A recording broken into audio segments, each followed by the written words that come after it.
Allez, en route, c'est parti, on est en live. On m'a dit.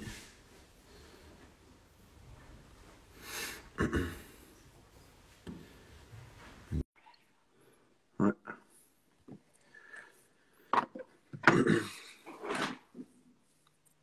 Salut à toutes et à tous, ceux qui nous rejoignent. Hello, hello, salut Marie, j'espère que tu vas bien, que ton baby va bien également. Hop.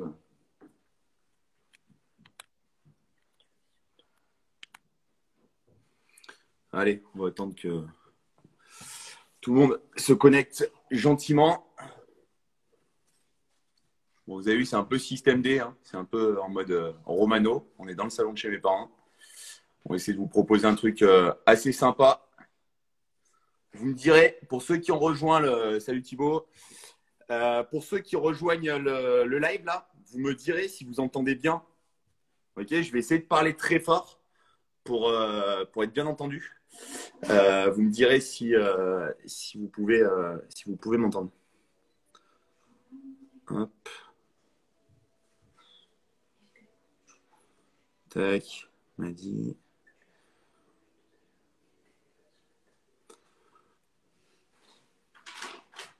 Yes, c'est cool. Baby Boy va bien alors. Ok, Maddy, elle est en train de se connecter. Salut Maddy. Hello. Bon, t'as trouvé ta petite organisation dans ton nouveau garage gym. C'est la classe. Ouais, je vois ça. Tu vois, t'as remarqué qu'on n'est pas tous à la même logé, à la même enseigne? Ouais, je suis désolée. J'ai juste pas le chauffage du coup. Ouais, c'est déjà pas mal. Ok, allez, super. On va attendre que ça se connecte tranquillement. Je vais juste reprendre la séance parce que je suis arrivé il y a pas plus de 5 minutes. J'étais Pas en, de souci. j'étais en cours aujourd'hui avec des étudiants en BPGEPS et du coup, ça a été un petit peu la course. Je vais juste reprendre la séance qu'on avait prévue pour aujourd'hui. Bienvenue à toutes et à tous pour ceux qui nous rejoignent. Je te laisse t'organiser, Maddy, du coup. Je vais te redire Ouais, un petit du coup, peu. il y a besoin de juste d'un kettlebell, je crois, non? Il y a Ouais. besoin de Un kettlebell, un élastique. J'ai plus du tout en tête la première séance. Je vais un la remettre élastique. sur mon PC à côté de moi. Ouais, un élastique. Pas forcément de faible intensité. Ouais, c'est bien. Super. Top. Nickel. Et puis voilà. On va attendre que l'audience monte un peu tranquillement. Salut tout le monde. C'est mon premier live, alors je sais pas trop comment ça fonctionne. Je vois des commentaires. T'inquiète pas, tu peux la répondre. Je crois que tu peux la répondre. Ouais. Salut à toutes et à tous ceux qui nous rejoignent. Alors c'est cool, tu vas avoir de la chance, m'a dit, tu vas pas être tout seul. Tu vas pas être toute seule, pardon. Parce Merci, que, ça me rassure. parce que moi, je vais pas faire J'avais la la séance. pression, tu vois. Je vais pas faire la séance. Mais par contre, tu vas avoir une copine. Tu vas avoir une copine. Ah bon? Parce que ouais, je suis chez mes parents et du coup, j'ai à disposition ma petite sœur. Non, Oh, c'est mignon. pour ceux qui pensaient que ça allait être ma mère, non, ce n'est pas ma mère qui a fait l'émission. Ma mère est juste à côté, Eh elle me dit bien, ouais, je ne vais pas faire la séance. Non, non, c'était pas prévu.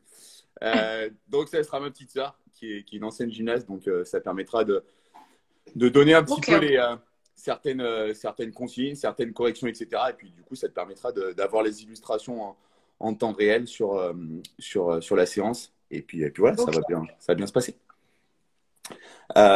Du coup, je vais juste attraper mon PC pour reprendre la séance. On attend encore 2-3 petites minutes. Si tu veux commencer à te mobiliser peut-être un petit peu, je ne sais pas si tu avais quelque chose déjà avant. Si tu veux Ouais, bah, commencer à te je me mobiliser un petit suis peu. déjà fait ma séance, mais du coup, j'ai les épaules au top. Ah, bah nickel. Tu vas être au taquet alors. Ouais. Hop, moi, je vais juste attraper mon PC. Hop. Bienvenue à toutes et à tous ceux qui nous rejoignent. Juste pour information, donc ceux qui sont arrivés après, il vous faudra juste un élastique et si vous avez un kettlebell ou je pense toute autre charge, tu confirmes Thibaut? Ouais, c'est ça. Alors, soit un kettlebell, soit une paire de dumbbells, c'est très bien aussi. C'est parfait. Ça fera tout à fait l'affaire. C'est même nickel.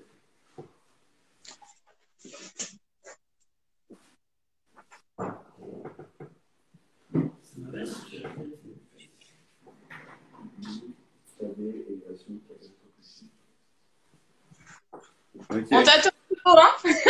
Allez, mais moi je suis ready. Du coup, bah, je te laisse te présenter, m'a dit un peu. Alors, juste avant qu'on attaque, Maddy, elle a joué de Vas-y. malchance quand même ces derniers jours parce Oui, que je me suis fait pirater elle mon s'est fait compte. pirater son compte. Mm.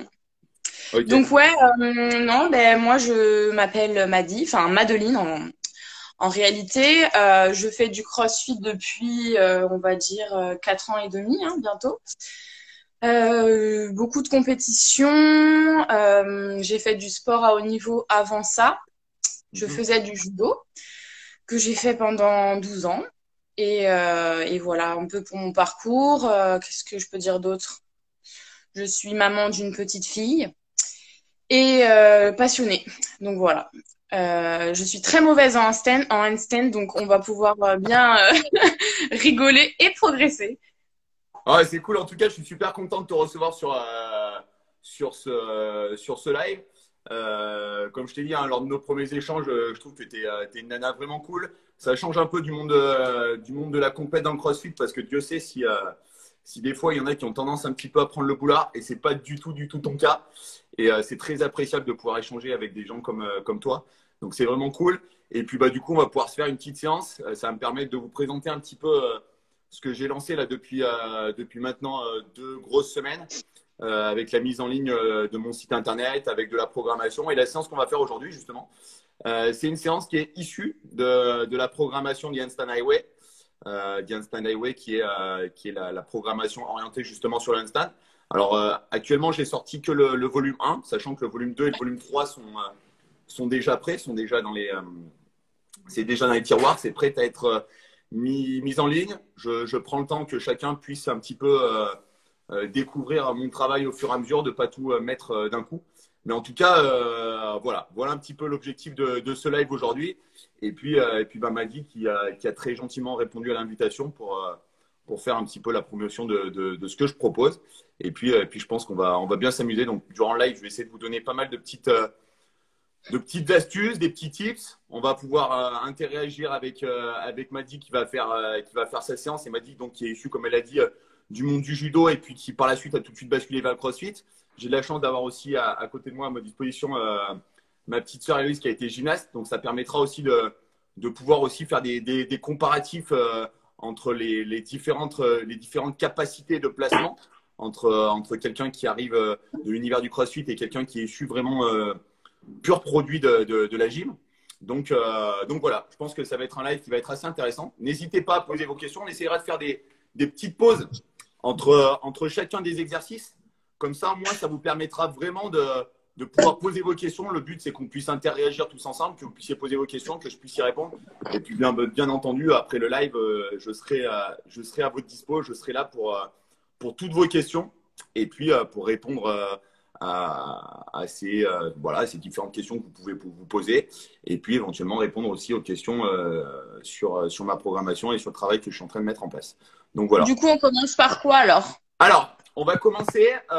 On va faire une première partie d'activation. Est-ce que tu as une barre j'en ai pas parlé parce que vu que tu m'as dit que tu t'étais échauffé, est-ce que tu as une barre d'haltéro avec un rack à ta disposition ou pas? J'ai une barre, j'ai un rack. C'est pour faire quoi? Ok. Alors, on va simplement montrer l'exercice. C'est un petit exercice d'activation pour les poignets qui est assez intéressant. Après, on va essayer de se concentrer un petit peu plus sur la partie vraiment de la séance avec les exercices qui composent la séance. Mais c'est un petit exercice que je trouve intéressant de montrer dans le cadre de l'échauffement au niveau des poignets, de la prévention, parce que c'est une question qu'on me pose souvent. Et on me dit souvent, Thibaut, qu'est-ce que je peux faire? J'ai des douleurs au poignet, etc. Et je trouve que ça peut être un truc qui peut être intéressant à montrer. Du coup, si tu peux mettre ton rack, prendre ta barre d'haltéro et tu mets sur ton rack les deux parties extérieures de ta barre, c'est-à-dire les parties qui vont pouvoir pivoter. Tu raques pas ta barre, tu sais, comme si tu la raquais pour un squat ou quoi que ce soit. Tu mets vraiment tes chandelles à l'extrémité, sur la partie la plus ample. Ok. Voilà.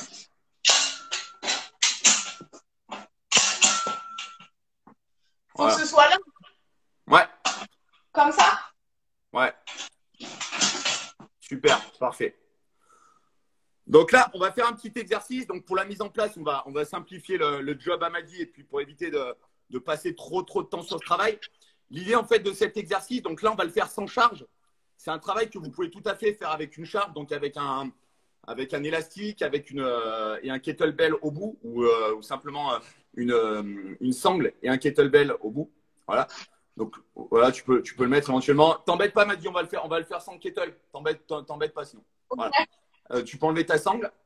Donc, tu vas positionner. Ouais, tu peux enlever ton élastique du coup. On va positionner donc ses mains sur la barre et on va simplement venir faire un travail de rotation où tu vas venir faire tourner en fait la barre. Donc, vous comprendrez bien que là, la contrainte n'est pas très importante parce que bien entendu, il n'y a pas de charge, il n'y a pas de charge à enrouler ou il n'y a pas de charge à soulever. OK? Donc là, on va travailler sur la mobilité du poignet, sur la capacité à mobiliser, à aller chercher dans des amplitudes importantes. Et puis, échauffer au fur et à mesure l'articulation qui est le poignet, mais aussi au niveau du coude, parce que forcément, quand on va serrer, on va venir innerver toute la partie médiale du coude. Donc maintenant, tu vas faire exactement la même chose, sauf qu'au lieu de mettre tes mains en pronation, tu vas mettre tes mains en supination. Voilà. Et tu vas venir enrouler le poignet. Voilà. Donc Et là, toujours dans le même sens. pardon, tu me disais, Madi? Dans le même sens, vers l'extérieur ou vers l'intérieur? J'attends. Ouais, tu vas faire tourner la barre vers l'intérieur. Tu vas la ramener vers toi. Vers moi? Ouais, voilà, très bien. Comme ça. Comme ça? Ouais. Non, dans l'autre sens. Ah, ok, comme ça. Voilà, vers l'intérieur, face à toi. Donc même là, à vide, ça chauffe, hein? Même à vide, ça chauffe, hein? voilà, même à vide, ça chauffe. Alors, forcément qu'il y a une action. Là, vous êtes obligé de créer une action pour la faire tourner. Tu sens que dans les avant-bras, c'est aussi un travail qui est très intéressant. Et pour le coup, c'est très intéressant la réflexion que tu fais parce que toi, qui est une ancienne judokate, tu avais quand même l'habitude de la saisie, de la poigne, du kumikata. Et du coup, c'est intéressant la réflexion que tu nous fais que même sans charge, eh ben, c'est un exercice qui met vite en tension. Donc ça, c'est un travail que vous pouvez tout à fait faire avec ou sans charge. Avec une charge, forcément, c'est un petit peu plus intéressant parce que ça va permettre de stimuler et d'engager de manière un petit peu plus importante la contrainte. Et c'est un super échauffement qui permet vraiment de mettre en tension toute la partie de l'avant-bras et la partie du poignet et qui permet vraiment d'aller solliciter dans des amplitudes importantes. On va s'arrêter là, Madi. On va passer à la suite. On va attaquer directement la séance. Alors, bien entendu, dans la programmation, on n'attaque pas aussi rapidement. On va essayer d'être un petit peu plus rapide parce que ce qui nous intéresse, c'est quand même le corps de la séance. Et puis surtout, Madi, elle s'est déjà fait une séance avant. Donc, elle est bien prête. Elle est prête à l'action, elle est prête au combat. Donc, on va pouvoir attaquer. Du coup, Madi, si tu peux incliner un petit peu plus ton téléphone en direction du sol parce qu'on va attaquer par un travail au sol. Ok. Donc, on va se mettre en place. Il y a ma petite sœur qui va me rejoindre. Voilà. Bon, n'hésitez pas. Si vous avez la moindre question, vous la posez. On essaie d'y répondre. Je ne répondrai peut-être pas dans les médias, mais en tout cas, on essaiera de faire une pause entre chaque exercice. Et puis voilà. Bon, vous aurez compris la différence de gabarit entre une crossfiteuse et une gymnaste. Hein. Voilà. Madi, ma petite sœur, Madi. Enchantée. Tu vois bien là? Ouais, c'est bien, ouais. Attends, je vais essayer d'incliner un peu plus. En fait, c'est pas un garage gym que tu as, c'est une salle de crossfit que tu as toi chez toi.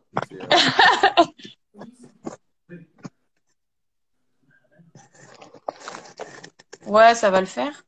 Ouais, c'est parfait, super. Nickel. Alors, on va commencer par un travail tout à fait basique. Donc, sur un travail de positionnement au sol, avec un travail à plat ventre, puis un travail ensuite sur le dos. Et ce travail qui peut paraître un petit peu des fois rébarbatif, un petit peu pénible, parce que c'est pas forcément super cool à réaliser. C'est un travail qui est vraiment essentiel. C'est un travail de ressenti, un travail de placement, un travail de placement qui peut paraître finalement assez simple lorsqu'on regarde de l'extérieur, mais qui demande un vrai travail de ressenti, un travail de captation du niveau de contraction musculaire, du niveau de placement, du niveau d'alignement. Et ce travail doit être parfaitement maîtrisé. Si on ne maîtrise pas tout ce travail au sol, lorsque vous allez devoir le transférer sur du handstand, c'est-à-dire la tête à l'envers en appui sur les mains, sachant que l'appareil humain, il faut quand même bien se dire ce qui est, il n'est absolument pas fait pour se mettre en appui sur les mains. vous imaginez bien que ça va devenir un petit peu plus complexe. Donc, ce travail au sol, qui est une grosse base de ce premier niveau de programmation, il est indispensable. Donc, on va commencer avec un premier exercice très simple. Je vais incliner un petit peu le téléphone. Hop, on va se positionner à plat ventre. Donc, m'a dit, ouais, mets-toi face à ton téléphone. Comme ça, au moins, tu verras bien ce qui se passe. En même temps, j'ai mon écran d'ordi en face pour bien me rappeler de ce que je propose dans la programmation, parce que j'ai fait pas mal de programmation ces derniers jours.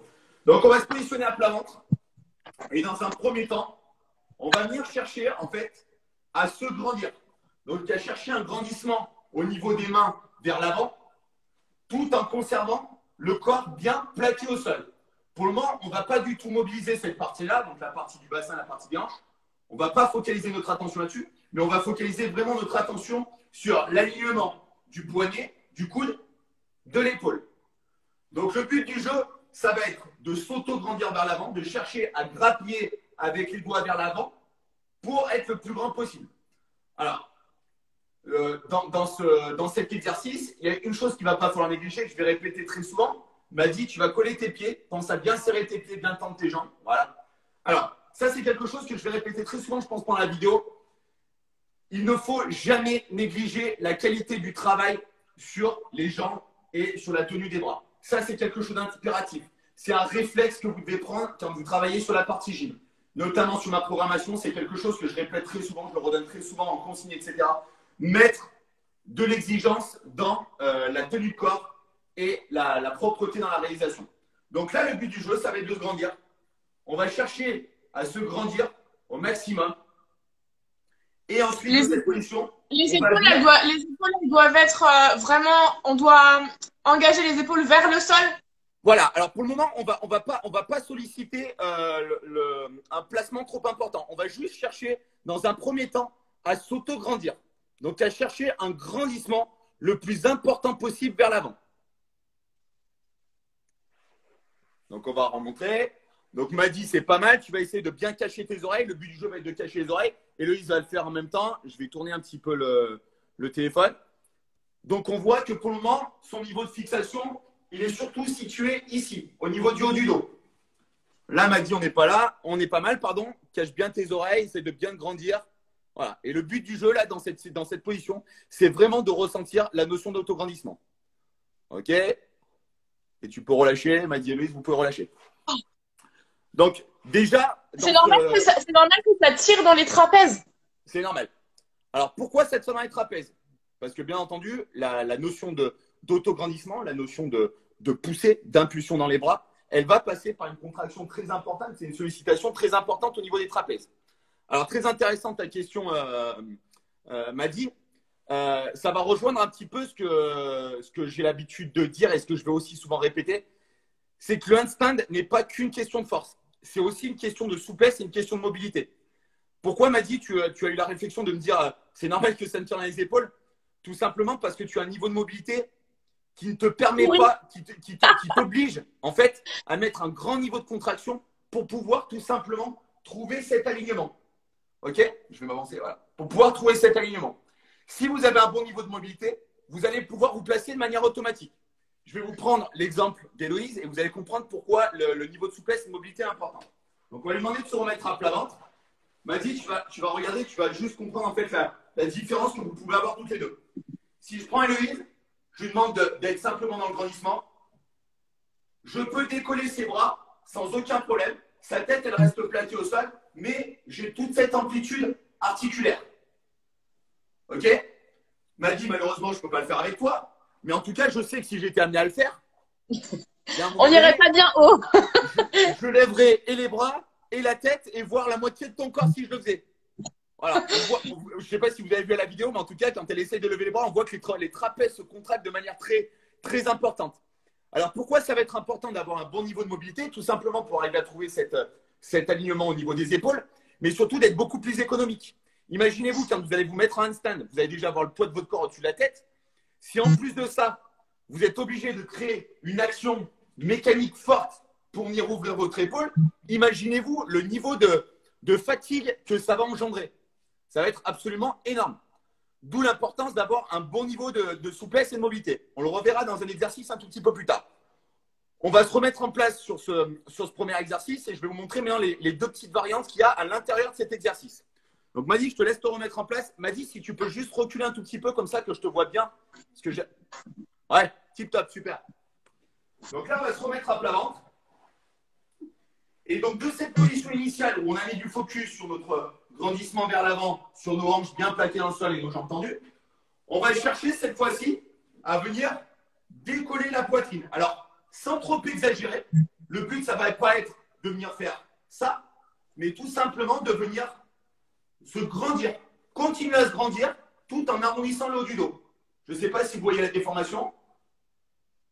Madi, est-ce que tu vois le niveau de déformation sur la vidéo? Vas-y. Ouais. Voilà, elle se grandit. Ouais. Vous avez remarqué qu'au moment où elle fait l'arrondissement du haut de son dos, donc ce travail de fixation du haut du dos, l'épaule vient légèrement se décoller. Cette partie-là vient se décoller. Par contre, elle ne vient pas appuyer pour fermer. Il n'y a pas d'action de fermeture de l'épaule. On reste dans cette notion d'autograndissement tout en remontant juste le haut du dos. OK? Madi, je te laisse te mettre en place. On va faire une série de 10 répétitions. Je vais les compter. Alors, Héloïse, elle en fera un petit peu moins, mais par contre, je vais vous montrer vraiment les endroits où il faut solliciter. Donc, l'idée, ce n'est pas de rétracter les épaules, mais c'est de chercher à remonter le haut du dos, toujours en vous grandissant vers l'avant. Allez, c'est parti.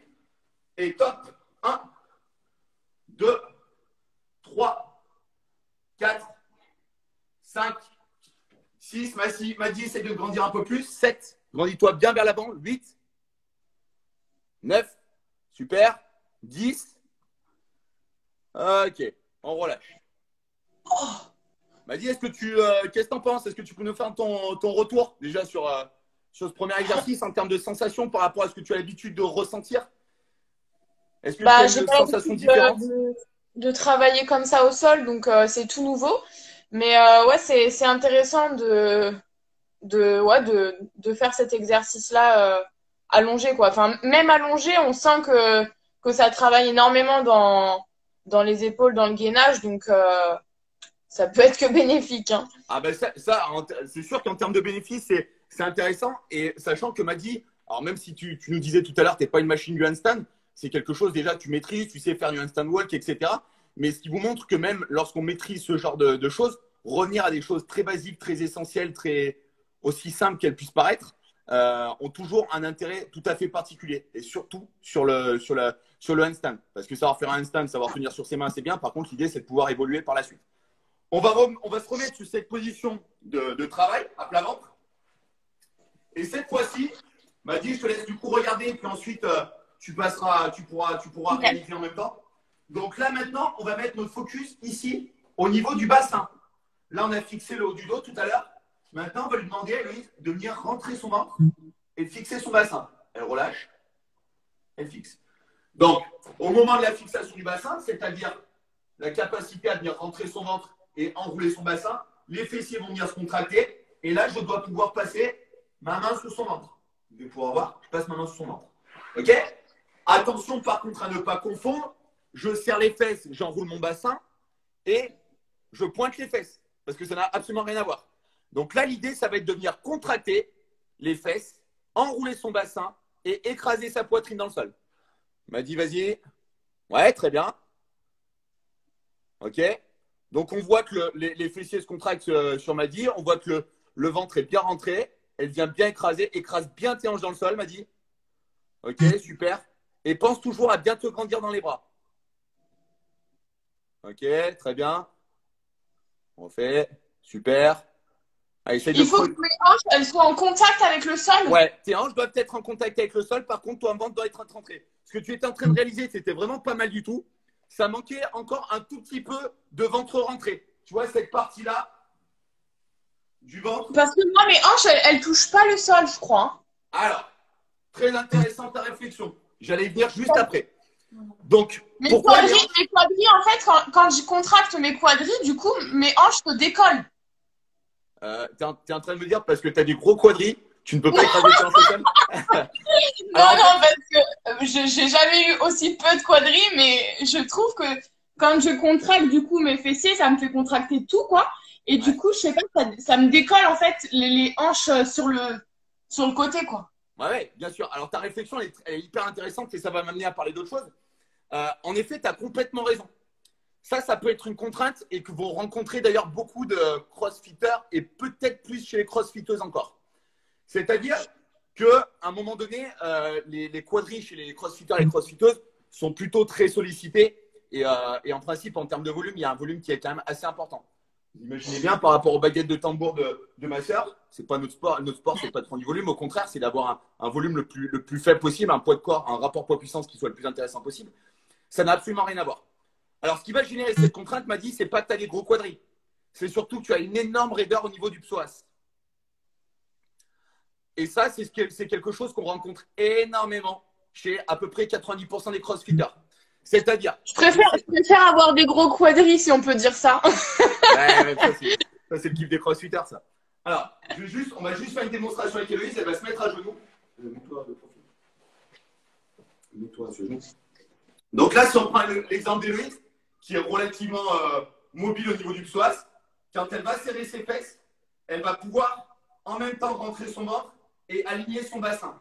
Si vous voyez la posture, là, les hanches et le bassin, on ne voit pas d'une hyper-cambrure et une grosse fermeture au niveau de l'ange. Maintenant, on m'a dit, on va te demander de faire la même chose. Tu vas te mettre à genoux, de profil. Voilà. M'a dit, tu vas contracter très fort tes fesses et tu vas pousser ton bassin vers l'avant. Rentre bien ton ventre, rentre ton ventre, rentre ton ventre, rentre ton ventre. Et maintenant, pousse tes hanches. On se rend compte que, et m'a dit, elle va nous le confirmer, que ça lui demande un effort énorme. Ah ouais, ça me fait mal. Et que ça lui met une mise en tension énorme. Ok? Donc ça va être une problématique, non pas de force, mais une problématique de souplesse au niveau de l'hanche. Et c'est ce qui fait que justement, tu as du mal à écraser en fait ta hanche. Parce que tout simplement, si tu es ici et que tu n'as pas cette mobilité qui va te permettre de venir rentrer ton ventre en même temps que tu pousses ton bassin, eh ben, tu ne pourras jamais aligner tes hanches. Tout simplement. Quand tu dis rentrer le ventre, c'est-à-dire? Vraiment rentrer son ventre. Là, je vais vous la faire de manière assez grossière. Là, j'ai le ventre sorti. Là, j'ai le ventre rentré. J'efface ça. Vraiment le ventre. Je creuse. OK? Ok. Là, si je creuse mon ventre, je pousse mon bassin. Mes hanches, en fait, si je prends un peu de recul, mes hanches, j'arrive à aligner. Je peux pousser mes hanches sans qu'il y ait une déformation trop importante du bassin. Ça, je peux pousser. Mes hanches sont alignées et mon bassin, il est enroulé. Alors que toi, quand je te demande de venir t'enrouler, ça fait ça, mais tu ne peux pas aller chercher cette mobilité-là. Tu vois, c'est ce qu'on appelle la rétroversion du bassin. Donc ça, cette problématique, c'est une problématique que rencontrent beaucoup les crossfitters et c'est ce qui fait que ça pose très souvent problème dans l'alignement au niveau des hanches. Ce n'est pas forcément une incapacité à venir s'enrouler, c'est surtout un problème de raideur qui ne permet pas cet alignement. Donc, par l'intermédiaire de ce petit exercice, de venir écraser ses hanches dans le sol tout en rentrant son ventre, ce qui est intéressant de le faire au sol, c'est que ça nous permet d'avoir un repère justement. D'avoir un repère et d'avoir un ressenti. Tu vois, tu m'as dit, putain, ça me demande d'écraser vraiment fort les hanches dans le sol. Donc, mine de rien, en faisant cet exercice, on fait un travail de souplesse. On fait un travail de souplesse qui n'est peut-être pas aussi intense qu'un travail très spécifique sur la souplesse, mais par contre, qui demande quand même à libérer la tension au niveau du bassin, au niveau de l'hanche. Forcément, en haltéro, on fait un gros travail au niveau du psoas, notamment avec tout le travail de tirage sur le clean, sur les snatchs, etc. Donc, on demande souvent d'avoir cette fermeture avec ce dos fixé là, cette poitrine bien fixée, et on va forcément venir chercher une mise en tension très forte au niveau des hanches. Alors qu'en gym, c'est un peu l'inverse. En gym, on va demander souvent d'être en ouverture de hanche et non pas en fermeture de hanche. Donc ça, c'est un travail qu'on va devoir vraiment, vraiment solliciter. On va le voir d'autant plus quand on va faire un travail sur le dos. On va passer cette fois-ci sur le dos. On va faire un travail un petit peu identique. Sauf que cette fois-ci, on va venir le faire sur le dos, tout simplement. Donc, on va demander, hop, je réactive mon écran. On va partir d'une situation initiale. Donc, on m'a dit, voilà, parfait, en place. Donc, on va commencer d'une situation assez simple. Je vais juste baisser un petit peu le téléphone comme ça que vous puissiez bien voir. Hop, parfait. Donc, là, ça va se voir d'autant plus. On m'a dit, toi, si tu te mets sur le dos là, on va sentir que le dos, il va faire ça. Il va creuser. Il va être creux, ton dos. Ouais. Parce que forcément, ton psoas, il est tellement puissant par rapport à ton niveau de mobilité. Voilà, vas-y, mets-toi en place. Voilà. Donc là, pour ceux qui regardent, vous avez bien vu la différence qu'il y a entre Héloïse, qui arrive parfaitement à plaquer son dos de manière naturelle, et Maddy, qui est en train de contracter les abdos comme une malade pour arriver à plaquer son bassin dans le sol. Et encore, ça touche pas. Et ça ne touche pas. Et vous voyez vraiment que la raideur vient au niveau de sa hanche. Vient sur cette partie-là. Cette partie-là, au niveau du psoas, très tendue, au niveau des fléchisseurs de la hanche. Des fléchisseurs de la hanche très forts, qui fait que son bassin, il est antéversé et non plus rétroversé. Ok? Ce fameux effet, pour les stapsiens, ça parle un petit peu plus, cet effet cuvette, cette rétroversion du bassin. Donc, pour ceux qui ont du mal, comme m'a dit, qui ont ce problème de raideur, ce qu'on va faire, c'est qu'on va venir fléchir les genoux. Le fait de fléchir les genoux, ça va limiter l'incidence de la raideur au niveau du psoas. Et tu vas sentir, m'a dit, normalement, rapproche encore un petit peu tes talons de tes fesses.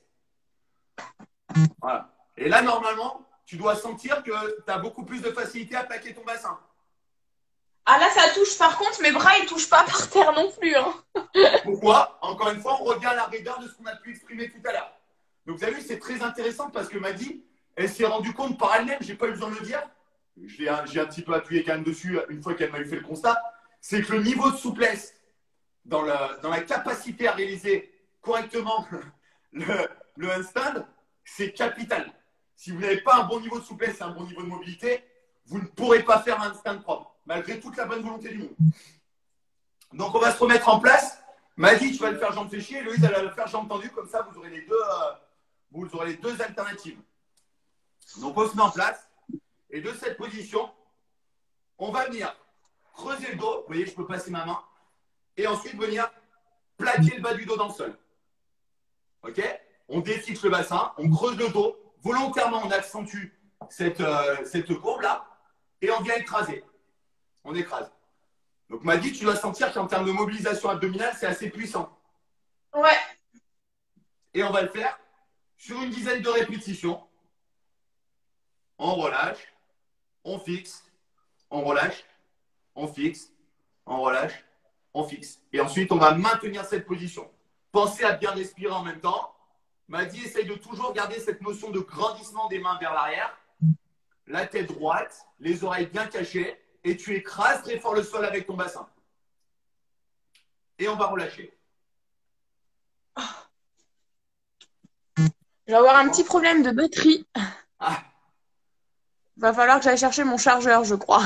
Allez, va vite faire ta petite pause. Quand ça tient, mais si ça coupe, j'irai chercher mon chargeur si ça coupe. D'accord. Tu veux qu'on te laisse le temps d'aller le chercher maintenant comme Non, ça, vas-y. Je vais regarder. Continue. Je vais regarder parce qu'il y a peut-être des questions. Du coup, tu pourras peut-être aller le chercher.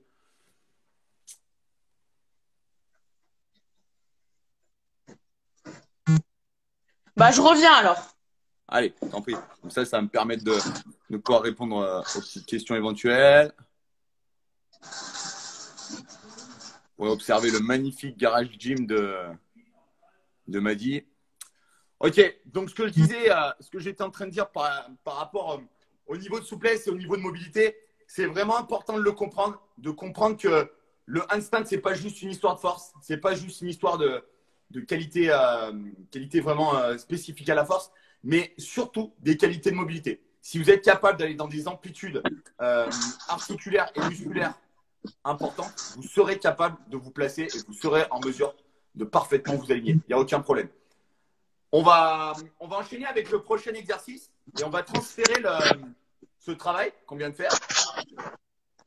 Maddy, elle est en train de nous foutre la garde. J'essaye de caler, mais en fait, je vais pas y arriver. Bon, c'est pas grave. Je vais me débrouiller. Dis-moi, Allez, on en est où du coup? Trouve-nous une solution magique. Donc, on va transférer maintenant le travail qu'on vient de faire. On va le transférer en apportant une notion de verticalité. Donc là, pour le moment, on était dans une phase horizontale. Et maintenant, ce travail, on va le faire de manière verticale. Alors, de manière verticale simplifiée, on ne va pas se mettre sur les mains, mais on va se mettre sur les pieds. Et on va se mettre contre un mur. Donc, on va, hop, relever le téléphone. Tac. Je pense que tout le monde voit bien. Voilà. Parfait.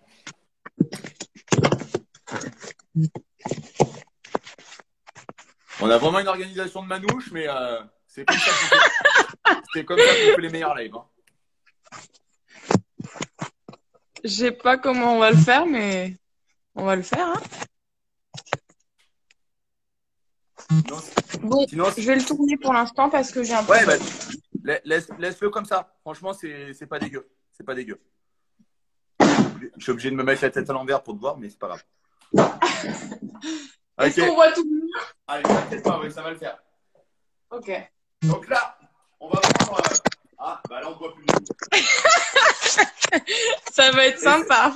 Sinon, Madi, ce que tu essayes de faire, tu prends 2 plates d'haltéro, tu les mets l'une à côté de l'autre et tu poses ton téléphone entre les deux. Comme ça, tu auras peut-être. Ah, bah voilà, bouge plus. Parfait. Nickel, bouge plus. Bouge surtout pas. Donc là, on va faire exactement le même travail que ce qu'on a pu faire tout à l'heure au sol. Sauf que cette fois-ci, on va le transférer contre un mur. OK? Donc, on va commencer dans un premier temps ventre au mur, où là, on va venir se placer et chercher à écraser tout le corps contre le mur. Donc, créer l'appui avec les mains, les coudes, les aisselles, les hanches. Et bien entendu, les pieds, on n'arrivera pas forcément à les rapprocher trop du mur. Voilà, elle m'a dit c'est pas mal, essaye de bien tendre tes jambes. Héloïse, c'est bon, tu peux relâcher. Héloïse, elle a illustré l'exercice. Hop, j'ai une question en même temps. Ok, tu peux relâcher, m'a dit. Je vais répondre à une question en même temps là. Est-ce que le arch holo travaille les mêmes groupes musculaires que tes exos à plat ventre? Alors oui, mais dans une forme un petit peu différente. L'objectif là, elle va être de recruter le niveau abdominal pour trouver un niveau d'alignement et non pas pour trouver un niveau de tension maximum, comme on peut le faire sur le arch ou sur le holo. Donc, pour répondre à cette question, le but du jeu du arch et du holo, c'est vraiment de créer un niveau de tension maximum au niveau des abdos. Alors que là, le travail qu'on a fait à plat ventre ou sur le dos, c'est pas forcément ça. Le but, c'est juste de créer le niveau de tension nécessaire pour trouver un alignement. Donc, j'espère avoir répondu à la question. Est-ce que tu as éprouvé une difficulté, m'a dit, dans cet exercice plat ventre? Où ça allait? Non, juste, du coup, les pieds, ils doivent être collés au mur. Les Alors, pointes oui. doivent toucher le mur ou pas? Alors, les pieds doivent être collés au mur. Et vous allez voir pourquoi. Je vous expliquerai après pourquoi on le fait face au mur et ensuite dos au mur. Mais en tout cas, oui, les pieds doivent être collés au mur. Madi, essaye de bien coller. Mes aisselles, elles ne touchent pas, hein, par contre. Hein. Ouais, C'est alors pas pourquoi possible. si tu as bien compris ce que je t'expliquais tout à l'heure, problème de souplesse, hein, bien entendu. Ah oui, non, mais oui, ça c'est Tu n'arrives pas à écraser. Alors, ça, c'est une réflexion que m'ont fait les crossfiteuses. Pourtant, en principe, on n'est pas gêné par nos ins, à part quand on les a refaits. Mais elles me disent en principe, on ne peut pas trouver cette excuse que c'est nos seins qui nous gênent. Alors, là, pour le coup, c'est pas le problème. C'est surtout ton niveau de raideur qui te pose un problème. Donc, là, peu importe. Là, comme je disais tout à l'heure, le niveau de souplesse, il va venir vraiment s'exprimer par le fait de venir créer de la compression. Là, si vous regardez bien Madi, elle n'est pas trop mal placée. On va lui demander d'écraser un petit peu plus les hanches contre le mur. Voilà. Et de vraiment se grandir encore. Et de coller ses pieds parce qu'elle n'a pas ses pieds collés. Colle bien tes pieds, Madi. Voilà. Essaye de bien contracter les quadris et de venir écraser les hanches contre le mur. Et de bien grandir. Alors là, pour la position de la tête, les oreilles sont cachées, la tête est droite, on regarde le mur tout simplement. Donc là, on va maintenir la tension. Et on se rend compte, Madi, avec la grimace qu'elle est en train de faire, que mine de rien, ça l'a fait travailler. Et pourtant, on est simplement droite contre un mur. Ouais. Donc la contrainte n'est pas forcément très importante. Mais par contre, quand vous mettez un niveau de contraction très important, et on se rend compte que ça devient vite un renforcement difficile. Alors, pour interagir par rapport à ce petit exercice, vous pouvez tout à fait le faire avec un élastique. Madi, tu vas nous faire l'exemple parce que je n'ai pas d'élastique là à portée de main. Tu vas prendre ton élastique. Et vous allez voir qu'on peut tout à fait complexifier l'exercice. Donc, tu vas pareil te mettre ventre au mur. Contre le mur? Ventre au mur. On va faire exactement le même exercice, sauf que tu vas monter tes bras aux oreilles. Avec l'élastique dans les mains? Avec la tension de l'élastique. Exactement. Voilà. Tu colles bien tes pieds, pareil. Voilà. Et là, pareil, on va lui demander de se grandir. Et on va rajouter une contrainte. On va rajouter une contrainte au niveau de l'élastique qui va demander à Madi de se grandir beaucoup plus. Et vous avez vu là, si vous avez vraiment observé, vous avez vu que Madi, en lui rajoutant l'élastique, ça a favorisé le travail de son placement au niveau de ses hanches. C'est beaucoup plus aligné que tout à l'heure lorsqu'elle n'avait pas de tension. Tu peux relâcher. Ah ouais, mais je me sens moi, hein. C'est mieux, ça m'aide. Alors, c'est intéressant. Je vais essayer de faire un parallèle, même si Je suis loin d'être le mieux placé, d'être un véritable spécialiste dans le domaine, quoique je commence à m'y faire. C'est un petit peu le même principe que lorsque vous allez squatter barre à vide et que lorsque vous allez squatter avec une charge. Quand vous squattez barre à vide, faites un travail de tempo en 3 étapes, 3 secondes sur 3 temps. Vous allez vite comprendre l'ambiance par rapport à si vous le faites avec une charge. Alors, une charge relative, hein, bien entendu, ne mettez-vous pas 95% de votre max parce que ça va être compliqué. Mais si vous mettez à 40-50%, bah, vous allez voir que la capacité à se placer, à se positionner, à se mettre dans les bonnes angulations, avec la charge, c'est beaucoup plus facile. Donc, l'élastique peut vous aider à vous positionner. Par contre, attention, dans certains cas, si vous n'êtes pas assez fort sur le plan musculaire, Madi a quand même des sacrées qualités physiques. Si vous n'êtes pas assez fort pour pouvoir le faire, ça peut engendrer une déformation. Donc, soyez toujours très vigilant de rester dans la bonne forme. Voilà, Madi qui nous fait le plaisir de refaire une fois l'exercice. Tends bien tes cuisses, Madi, grandis-toi bien. Super. Alors, pourquoi l'élastique et pas un kettle ou pourquoi on n'utilise pas un dumbbell? Bah, vous l'aurez compris que la forme du kettle ou du dumbbell va venir en fait en contrainte avec le mur et va créer un éloignement. Alors, par contre, ce qui peut être intéressant et ce que Madi pourrait utiliser, par exemple, c'est de prendre des KB et mettre la partie ronde côté du poignet qui va en fait lui permettre, je vais essayer de vous illustrer ça, on va le faire avec Héloïse. Hop, je replace la caméra. Alors, Héloïse, pour vous, ça ne sera pas le plus significatif parce qu'elle est relativement mobile des épaules. Mais par contre, pour Maggie, ça pourrait être un exercice tout à fait intéressant. C'est de positionner des kettlebells dans les mains, en fait, qui vont mettre de la tension et qui vont venir ouvrir son épaule. Je ne sais pas si vous visualisez bien, on va se mettre de profil. Là, on a le mur.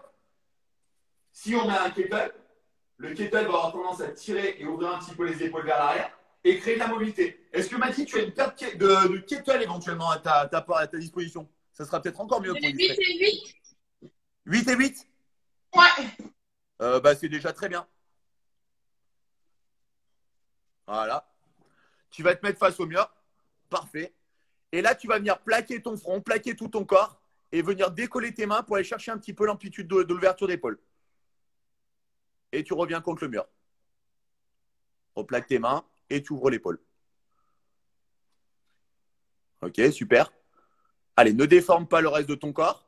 Donc ça, c'est une alternative que vous pouvez tout à fait utiliser. Ok, Madi, tu peux reposer parce qu'on ne va pas t'éclater pour la suite de la séance non plus. Donc, Madi, est-ce que tu as senti là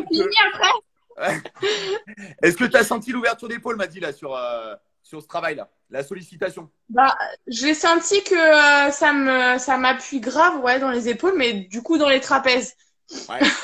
Alors, ça, ce qui est intéressant dans ce que Madi est en train de nous dire, c'est qu'en fait, on va solliciter la notion de grandissement, mais ce qui est intéressant, c'est qu'on va solliciter le grandissement en même temps qu'on sollicite l'ouverture épaule. Donc là, la difficulté, c'est pour ça qu'il ne faut pas mettre trop lourd non plus avec les kettlebells, parce que si vous mettez trop lourd, en fait, vous allez être dans la sur-sollicitation au niveau du grandissement, et du coup, vous allez avoir un petit peu de mal à libérer. Donc, il faut arriver à trouver en fait un compromis entre les deux. Au niveau du poids, tu vois, 8, je pense que ça te faisait déjà des ouais, belles c'est charges. largement insuffisant. Après, si vous avez l'occasion d'avoir autre chose, après cet exercice, vous pouvez tout à fait le faire à l'élastique. Ce que Madi a fait tout à l'heure avec l'élastique. Moi, je préfère à l'élastique. Je trouve ça mieux à l'élastique. Je me sens plus à l'aise et je trouve ça plus efficace. Ok, alors, dans ton cas de figure, c'est quelque chose que tu trouves plus efficace. Alors après, c'est pour ça que c'était intéressant qu'on montre les deux, l'option avec les kettles, parce que, mine de rien, tu as un niveau de raideur, mais qui est plus de l'ordre musculaire et moins articulaire. Pour une personne qui a vraiment des problèmes de mobilité, donc une raideur articulaire, ça sera plus intéressant de mobiliser avec le kettle qu'avec l'élastique. Par contre, dans le cas de Madi, qui a une raideur musculaire, ça sera plus intéressant de solliciter avec l'élastique. Et vous pouvez tout à fait faire cet exercice avec l'élastique, l'ouverture d'épaule, en le faisant avec l'élastique. Donc, ce que faisait Madi juste avant, mais avec un élastique. Ok, on va enchaîner avec l'exercice suivant.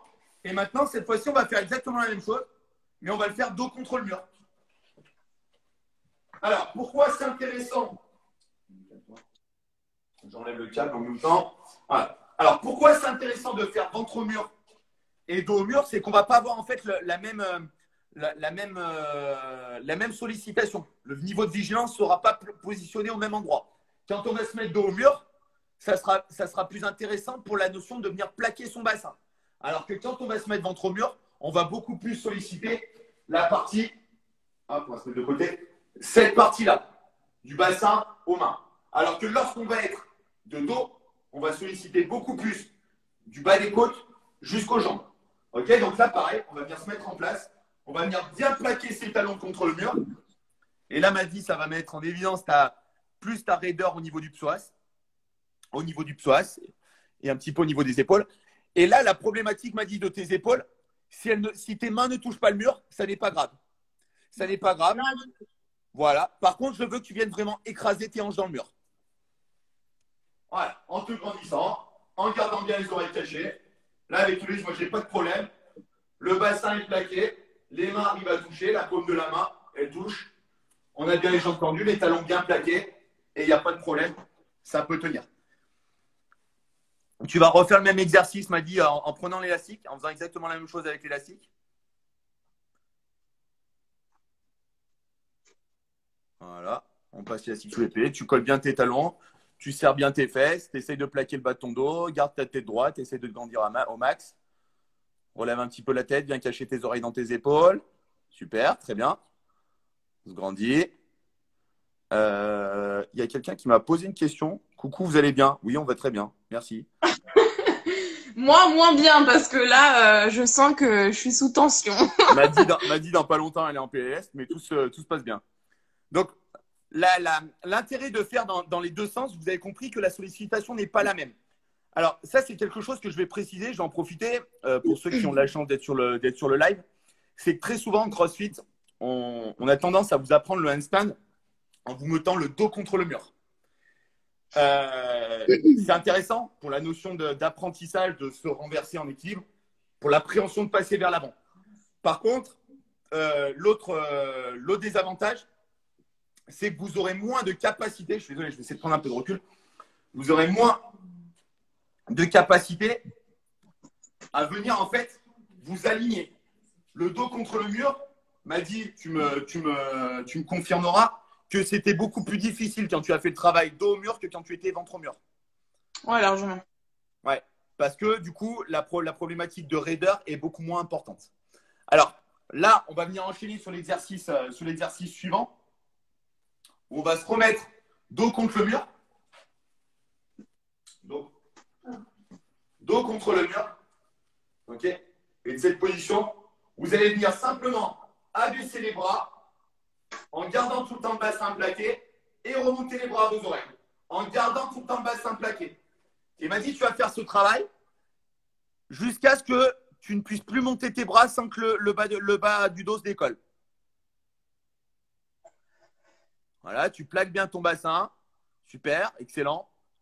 On monte, on garde le bassin plaqué, garde bien ta tête droite et on relâche.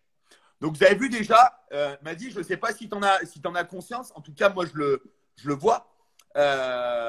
En termes de qualité d'alignement, déjà, tu arrives à aller beaucoup plus haut dans l'amplitude que tout à l'heure. Ouais. Ça paraît pas grand-chose. Hein. Tu vas me dire, ouais, j'ai gagné 2 ou 3 cm. Mais simplement, en allant chercher cette contraction volontaire, cette notion d'ouverture, en fixant le bassin, eh ben, vous êtes dans un travail déjà de souplesse active. La souplesse active, ce qu'il faut bien se mettre en tête, c'est qu'on va chercher une amplitude en créant une contraction avec le principe d'agoniste-antagoniste. On étire d'un côté pour contracter de l'autre. Et bien là, c'est typiquement ce qui se passe. On va essayer de relâcher. En fait, je trouve que l'exercice de rentrer le ventre, c'est quelque chose que je faisais pas spécialement. Et en fait, je vois que quand je rentre le ventre, que je contracte touche, que ça s'aligne, que je touche le mur plus facilement. Enfin, je sais pas, il y a un truc qui s'est passé que avant, j'avais pas ce réflexe en fait. Mm-hmm. Alors, et là, rien que là, quand tu m'expliques et quand je le vis, ben, je sens que il y a quelque chose que j'avais pas compris avant, quoi. Enfin, il y a un truc au niveau du bassin qui se fait et ça, c'est super important en fait. Alors, c'est très intéressant ce que tu es en train de nous dire, Maddy, parce que comme je le disais tout à l'heure, tu sais déjà faire un handstand, tu sais marcher sur les mains, etc. Mais pour le coup, Et ben, c'est intéressant d'avoir son retour parce qu'il m'a dit qu'il a déjà l'habitude de faire du handstand. Et ben, elle arrive à ressentir des choses qui sont nouvelles simplement en faisant des exercices qui peuvent paraître très bateaux, très simples. Et vous avez vu que là, on continue avec son travail, là, son travail de bras. Et au fur et à mesure, elle arrive à gagner en amplitude. Garde bien ta tête droite. Et vous avez vu que si vous regardez sa sangle abdominale, bah, ça se contracte au moment où elle élève les bras pour garder vraiment le bassin écrasé, le bassin placé.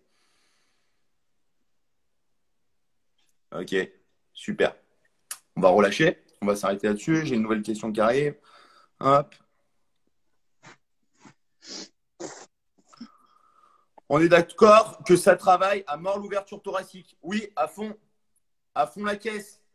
On en parle souvent, on en parle de plus en plus, même dans l'univers du CrossFit. L'ouverture thoracique. Alors, on parle beaucoup d'ouverture thoracique, c'est la grande mode. Moi, je parle plutôt de mobilité scapulaire, la mobilité au niveau vraiment de l'épaule en elle-même. Moi, par exemple, qui ai une cage thoracique très volumineuse, si je parle de ma mobilité thoracique, j'ai une mobilité thoracique stratosphérique. Par contre, si je prends la mobilité purement scapulaire, cette capacité d'ouverture d'épaule, ça ne vend pas du rêve non plus. Ça ne vend pas du tout du rêve. Salut, je suis en train de commencer ta prog. C'est top. Merci. Merci, Lincox. Avec plaisir. J'espère que ça va te plaire jusqu'au bout. Alors, on va enchaîner. Il nous reste 3 exercices, m'a dit. Je vais te laisser prendre tes KB. Alors, on va voir si les KB de 8, tu es en mesure de les tolérer en termes de force. Je vais devoir libérer ma petite soeur parce qu'elle a du boulot. Elle est instite depuis pas longtemps. Elle a des copies à corriger. Donc, je la libère. Hop. Merci. Elle te dit merci aussi.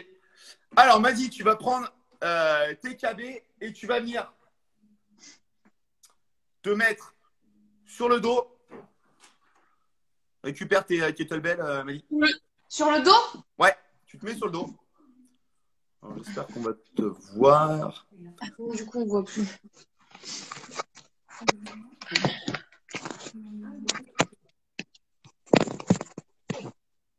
Ça, je te demande des aménagements de l'espace là. Ah, super. Voilà. Alors, je vois que tu as une box. Est-ce que tu peux te servir de ta box?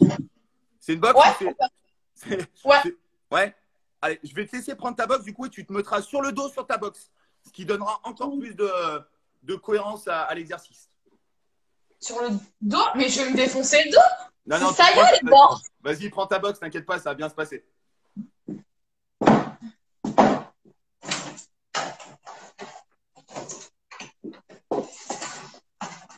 Et du coup, on lui fait faire un peu de ménage, elle m'a dit au passage, c'est cool.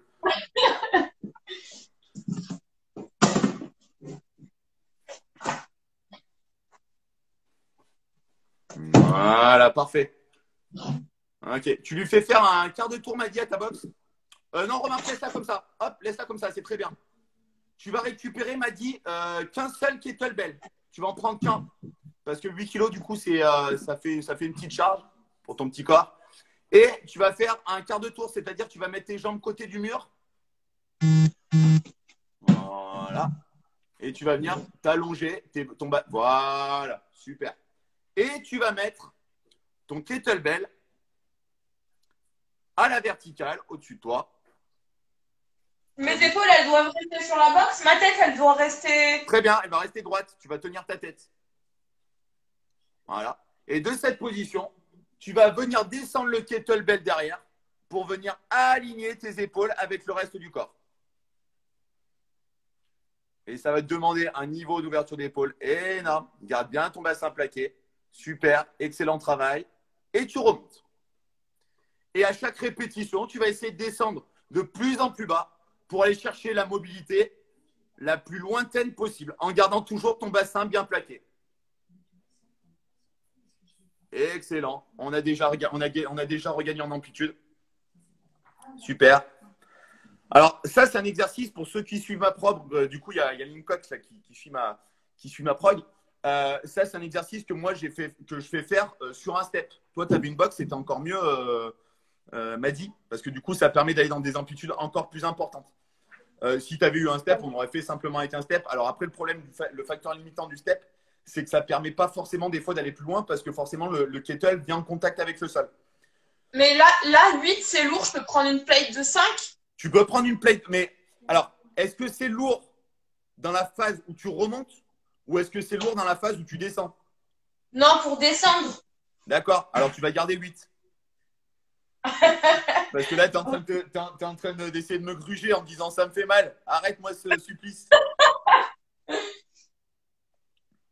Allez, tu gardes le contrôle. Super. Essaye de bien garder tes bras tendus. Excellent. Super. Et on revient.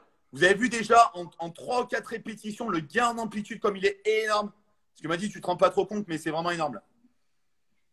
Allez, on descend, descend, descend, descend, descend. Super. Allez, tu vas faire une dernière. On essaye de bien souffler. Alors là, ce qui est très intéressant sur le travail de Maddy, c'est que vous avez vu qu'elle n'a absolument pas défixé le bassin. Là, tu es aligné. Bouge plus. On descend un peu. Encore, encore, encore, encore, encore. Voilà. On y est et tu peux remonter. Ok. Alors, Maddy, pour ton information personnelle, tu as gagné plus de 40 cm d'amplitude de bras. Génial. Alors, maintenant que tu vas faire ça pendant au moins 3, voire tes 4 prochaines semaines, nous nous donnons rendez-vous dans 4 semaines pour voir ton évolution au niveau de ta mobilité thoracique. Alors, on va faire un exercice. On va enchaîner avec l'exercice suivant. Alors, ce qu'on va faire, Maddy, tu vas rester comme ça t'évitera de redécaler ton téléphone.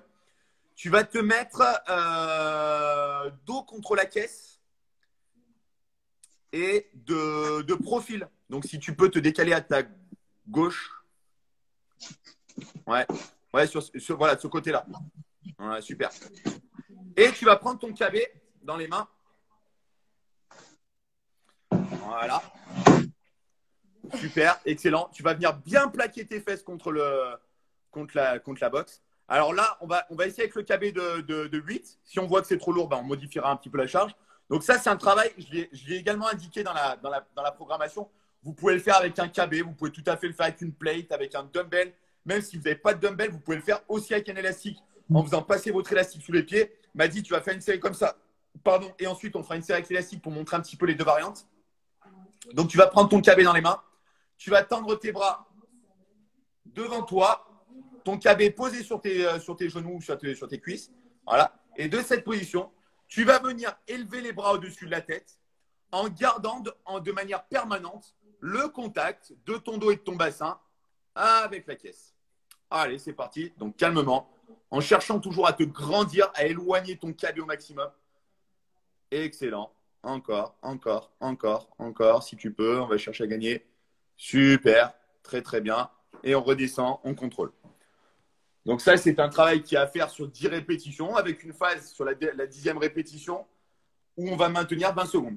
Donc là, Maddy, tu ne vas pas en faire 10, tu vas en faire encore une ou deux répétitions. Est-ce que c'est trop lourd, Maddy?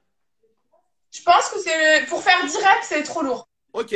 Donc là, très intéressant ce que tu es en train de nous dire, c'est qu'à un moment donné, prenez conscience qu'il faut que vous soyez capable de tenir les 10 répétitions plus les 20 secondes hold. Alors, tu vas prendre une plate, tu vas faire une seule répétition, tu vas refaire avec le KB.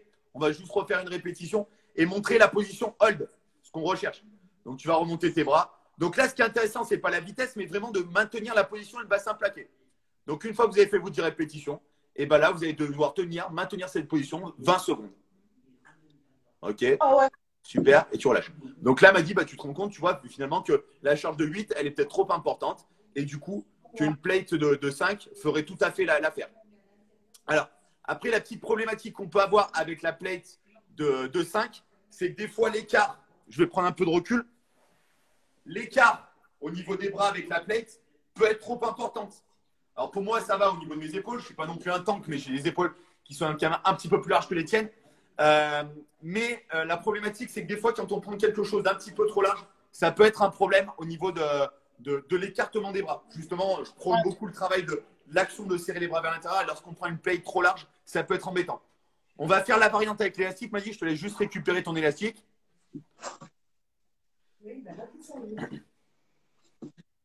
Donc, tu passes l'élastique. Ouais, tu passes l'élastique sous tes pieds. Sous mes pieds? Ouais, sous tes pieds. Voilà, tu vas prendre l'élastique dans tes mains, comme ça. Tes bras tendus devant. Voilà, un brin dans chaque main, du coup.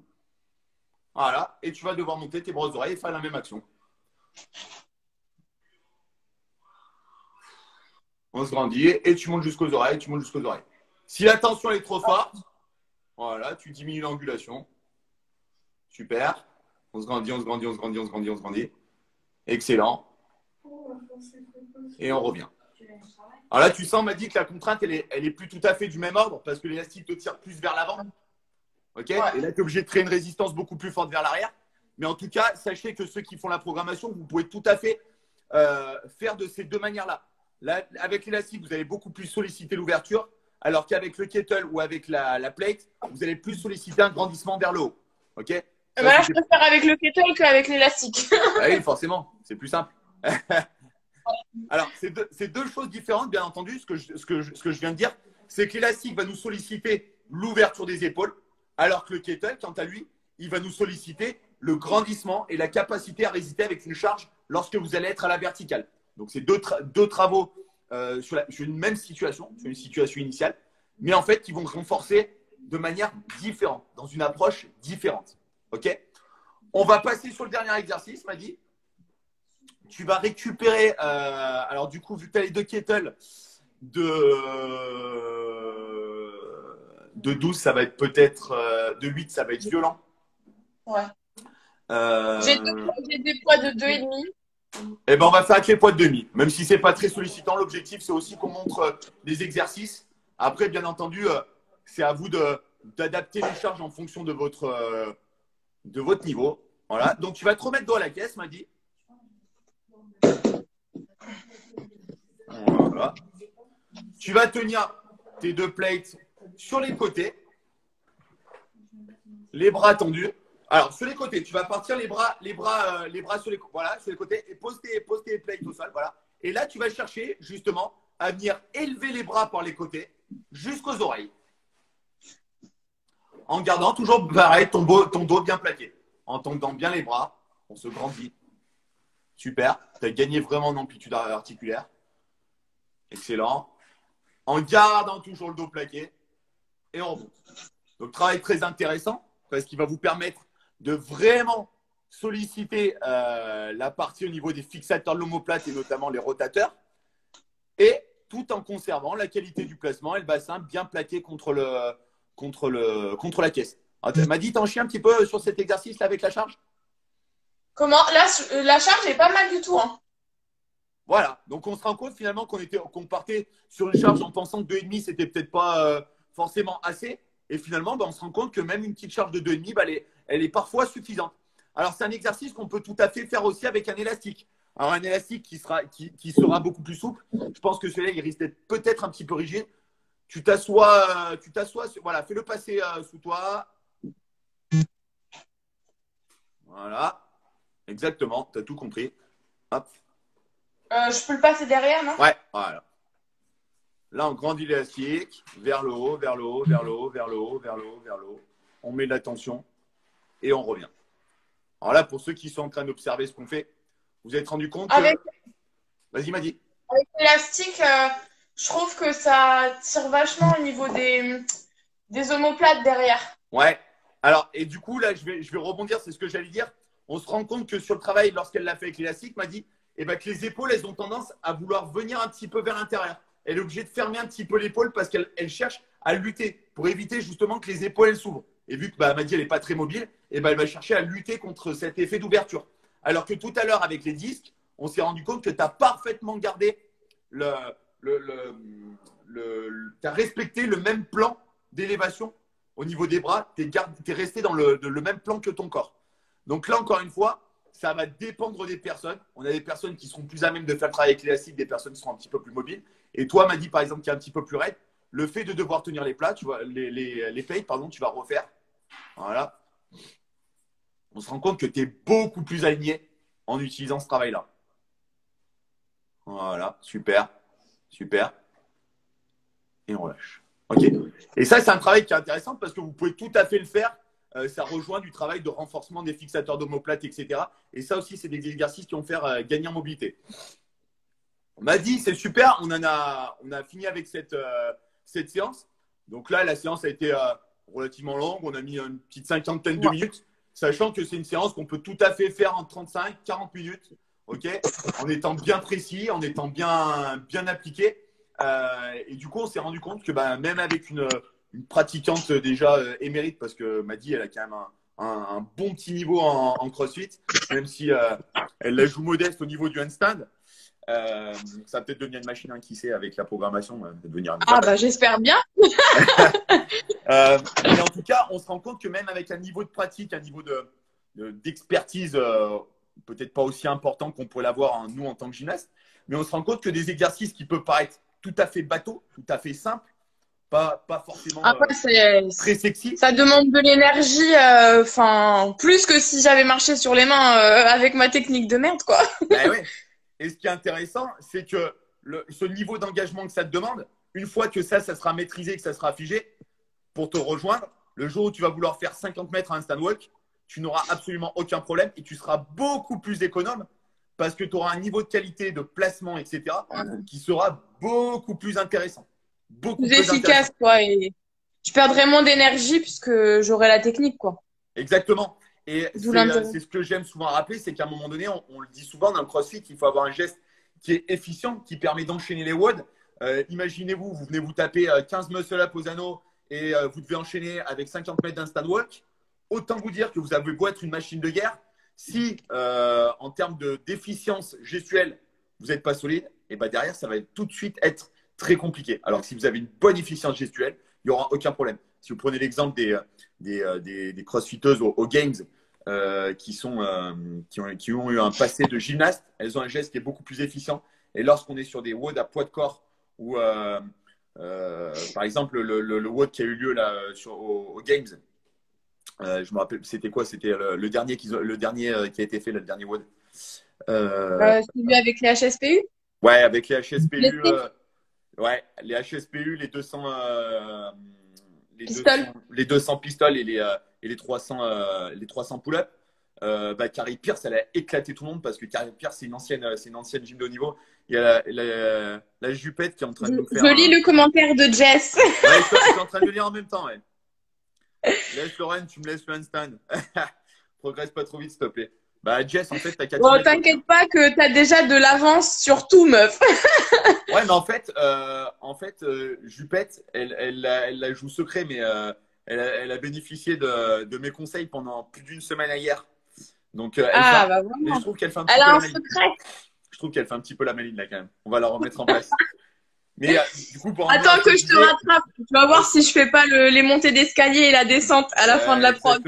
Exactement. Ça va être la guerre. En plus, ce qui est assez marrant, c'est que Jess et Maddy, c'est deux filles qui ont accepté de représenter plus ou moins mes programmations. Et d'ailleurs, je les en remercie au passage. Donc, je pense qu'elles vont se livrer une véritable guerre dans les semaines à venir. Affaire à suivre, mais je pense que ça va être assez marrant. Ça va se faire à grands coups de TikTok et autres stories. Je pense que c'est affaire à suivre. Écoute, Maddy, en tout cas, merci beaucoup. Merci à toi. Je vais aller manger parce que je pète la dalle. C'était une petite et puis voilà. Comment? Je disais, c'était une petite innovation qu'on a essayé de faire et on a essayé de vous proposer. C'est pas forcément évident de faire comme ça du coaching à distance. L'idée n'était pas forcément de faire une séance vraiment de coaching, mais plus de vous présenter un petit peu le travail de ce qui interréagit dans ma programmation, dans ce que je propose. Donc, en plus d'avoir une programmation sur l'instant, j'ai fait un pack sur le travail au niveau de la ceinture abdominale, sur le corps, toute la partie gainage, ceinture abdominale, renforcement lombaire, etc., qui est extrêmement intéressant aussi. Donc, je vous invite à aller visiter mon site et à voir un petit peu comment je travaille.